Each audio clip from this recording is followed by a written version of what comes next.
বিশ্বকাপের শুরুর ম্যাচ থেকে স্ট্রাগল করে আসছে বাংলাদেশ। তুলনামূলক দুর্বল প্রতিপক্ষকে হারিয়ে গ্রুপ পর্ব পার করলেও সুপার 8-এ এসে বাংলাদেশের আসল চেহারা ফুটে উঠেছে।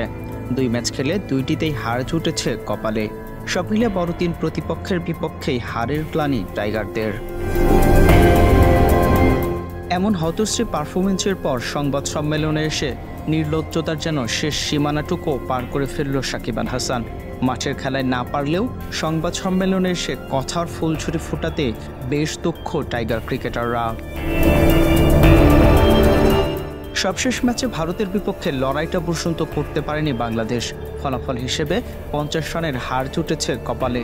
এরপর সংবাদ সম্মেলনে সাকিব বাংলাদেশের বিশ্বকাপ মূল্যায়ন করতে গিয়ে বলেন, যদি ফলের দিক থেকে বলেন তবে আমি বলবো আমরা মোটামুটি একটা অবস্থানে আছি। আমরা 3টা জিতেছি, 3টা হেরেছি, 50% সাফল্য।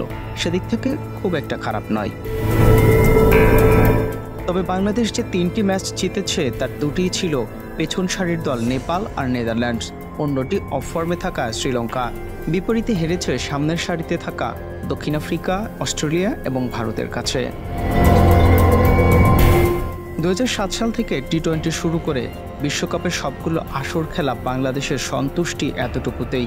সাফল্য তো তখন সোনার হরিণী হওয়ার কথা। অন্যদিকে যুদ্ধবিধ্বস্ত আফগানিস্তান নিউজিল্যান্ড অস্ট্রেলিয়াকে হারিয়ে রূপকথার গল্প লিখছে, বিশ্বকাপে আশা দেখাচ্ছে। তবুও সংবাদ সম্মেলনে তাদের কাছ থেকে কোনো স্যাভেজ উত্তর আসে না। তাই 2 দলের পার্থক্য ফুটে উঠছে স্পষ্ট। নাজমুল সাগর, স্পোর্টস মিরর।